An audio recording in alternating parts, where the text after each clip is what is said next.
Assalamualaikum warahmatullahi wabarakatuh. Kami daripada Kumpulan 6 akan melakukan pembentangan yang bertajuk menilai faktor yang mempengaruhi tahap kepuasan pekerja di Mr. DIY Kombadak Terengganu. Kepuasan kerja digariskan sebagai keadaan psikologi bagaimana perasaan peribadi terhadap kerja dalam pelbagai perkataan, perasaan dan sikap mengenai pelbagai elemen intrinsik dan ekstrinsik terhadap pekerjaan dan organisasi tempat mereka melakukan pekerjaan. Unsur-unsur kepuasan kerja adalah berkaitan dengan gaji, kenaikan pangkat, faedah, sifat kerja, penyediaan dan hubungan dengan rakan sekerja. Kepuasan pekerja dianggap sebagai perasaan keseluruhan tentang pekerjaan atau sebagai satu set berkaitan sikap tentang pelbagai aspek pekerjaan. Persaingan dalam perniagaan runcit telah meningkat ke tahap di mana setiap organisasi perlu mencapai kelebihan daya saing berbanding pesaingnya. Akibatnya, perubahan ini telah mewujudkan tekanan kepada pekerja-pekerja di Mr. DIY terutamanya untuk memberikan perkhidmatan yang berkualiti tinggi dan berorientasikan pelanggan. Oleh itu, permasalahan yang timbul dalam kajian ini apabila terdapat kekangan yang menghalang tahap kepuasan pekerja di Mr. DIY Kombadak Terengganu. Maka, kajian bagi menilai faktor yang mempengaruhi tahap kepuasan pekerja di Mr. DIY Kombadak telah dijalankan untuk menjawab kesemua persoalan ini. Antara objektif kajian ini adalah yang pertama, untuk mengkaji keadaan persekitaran kerja.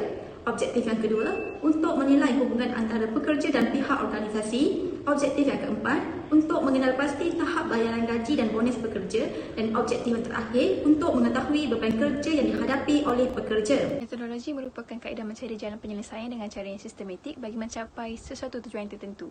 Dalam kajian Melaka 2022 menyatakan tujuan metodologi ialah mengkaji ilmu atau perkara baru, mengembangkan dan memperluas sesuatu ilmu atau menguji kesahihan sesuatu perkara yang sedia ada.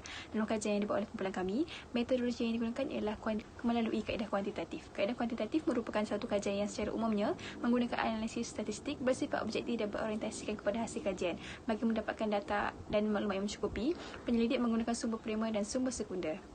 Data sumber primer adalah melalui survei borang soalan selidik mengenai menilai faktor yang mempengaruhi tahap kepuasan pekerja di Mr. DIY Group M Berhad Kombadak, dan borang soalan selidik adalah terbahagi kepada 5 bahagian, iaitu bahagian A mengenai latar belakang responden, bahagian B mengenai keadaan persekitaran kerja, bahagian C adalah mengenai hubungan antara pekerja dengan organisasi, dan bahagian D adalah mengenai bayaran gaji dan bonus. Seterusnya adalah bahagian terakhir ialah bahagian E mengenai beban kerja yang dirasakan oleh pekerja. Sumber sekunder pula yang digunakan adalah untuk mendapatkan maklumat tambahan adalah daripada jurnal-jurnal, artikel dan akhbar yang sahih. Seterusnya, dalam isu kajian ini, pada bahagian demografi responden, pengkaji telah melibatkan bilangan responden seramai 20 orang, di mana bilangan lelaki lebih ramai berbanding perempuan. Umur responden yang paling ramai terdiri daripada bawah 30 tahun dan kebanyakannya merupakan pekerja tetap, dan mereka mempunyai pendapatan daripada RM1,001 hingga RM2,000, walau bagaimanapun kebanyakan daripadanya bekerja tidak melebihi tempoh 5 tahun. Baiklah, pembentangan diteruskan lagi dengan melihat keadaan persekitaran kerja.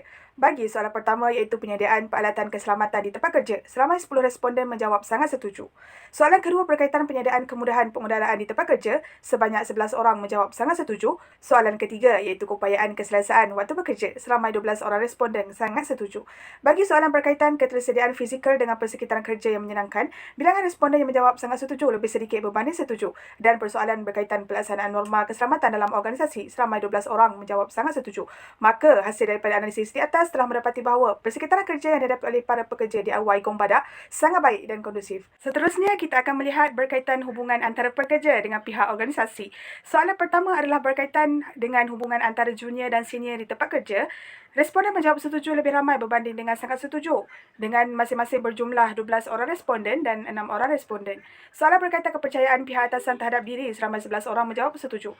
Keprihatinan pihak atasan dengan pekerja mereka, seramai 13 orang menjawab setuju. Dan soalan tentang penjagaan kebajikan pekerja, seramai 9 orang menjawab sangat setuju. Soalan terakhir iaitu pihak atasan mendengar aduan dan duduk berbincang dengan cara baik bersama pekerja, seramai 12 orang menjawab setuju. Maka hubungan dalam organisasi kerja sangat penting dan perlu dijaga dengan baik supaya dapat mewujudkan suasana kerja yang positif.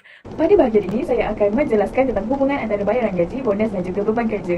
Bayaran gaji dan bonus, iaitu bagi soalan yang pertama, saya mendapat pendapatan yang lumayan dengan usaha kerja yang dibuat. Ramai 16 orang responden bersetuju dengan pernyataan ini. Dan bagi soalan yang kedua, iaitu pendapatan cukup atau tidak untuk menanggung diri dan ahli keluarga, iaitu ramai 12 orang menjawab setuju.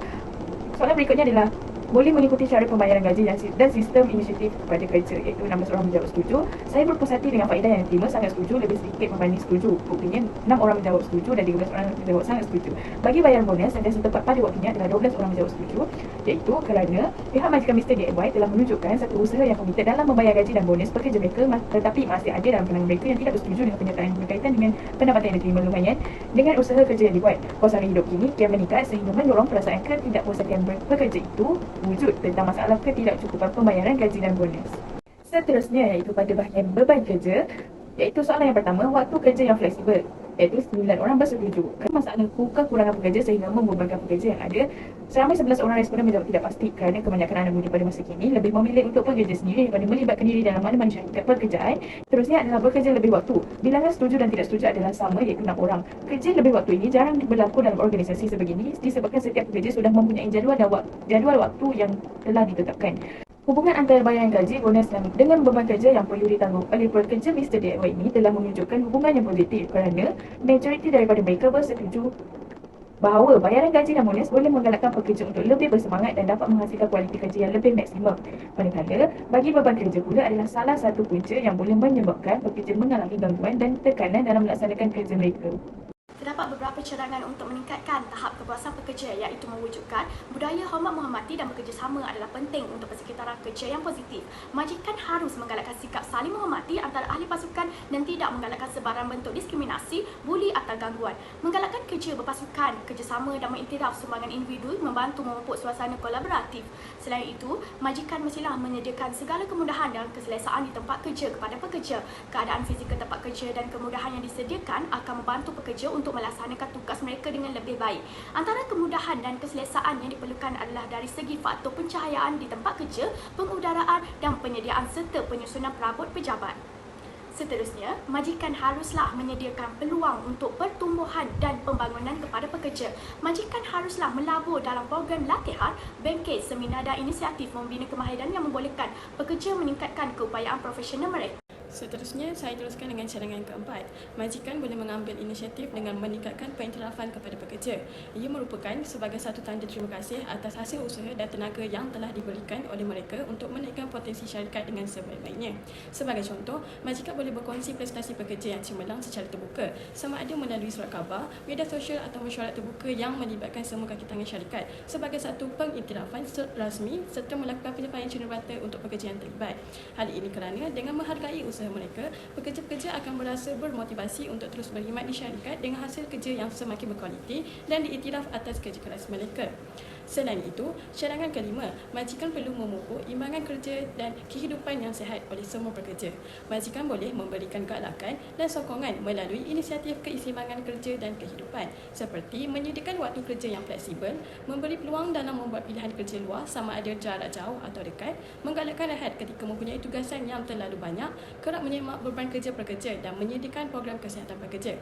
Hal ini secara tidak langsung dapat menggalakkan kepentingan penjagaan diri, pengurusan tekanan yang baik, meringankan beban kerja pekerja, mewujudkan suasana kerja yang positif dan mengekalkan gaya hidup yang sihat dalam kalangan pekerja. Akhir sekali, majikan boleh menyediakan jenis ganjaran dan faedah untuk semua pekerja mereka.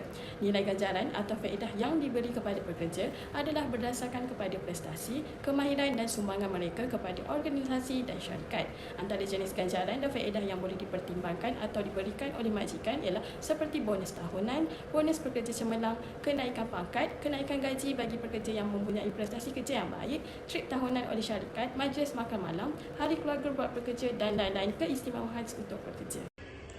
Kesimpulannya, kajian ini bertujuan untuk membuktikan bahawa keseluruhan majoriti responden adalah pekerja di Mr. DIY Gombadak Terengganu bersetuju bahawa faktor yang mempengaruhi tahap kepuasan kerja amat penting bagi menghasilkan kerja yang berkesan. Keadaan persekitaran kerja, hubungan antara pekerja dan pihak organisasi, bayaran gaji dan bonus pekerja serta beban kerja yang dihadapi memberi kesan kepada pekerja di tempat tersebut.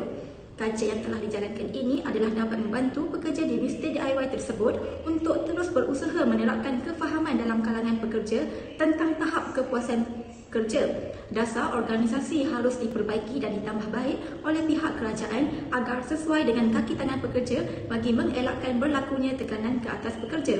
Namun begitu, kajian ini juga terdapat beberapa limitasi yang tidak dapat dielakkan apabila terdapat sesetengah daripada pekerja di tempat tersebut berada di luar kawasan bagi menguruskan kerja mereka pada hari tersebut, menyebabkan kajian ini terpaksa mengambil masa yang lama untuk dijalankan.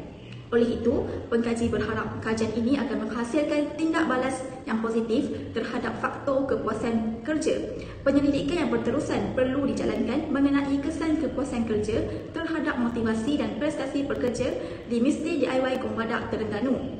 Sekian, terima kasih.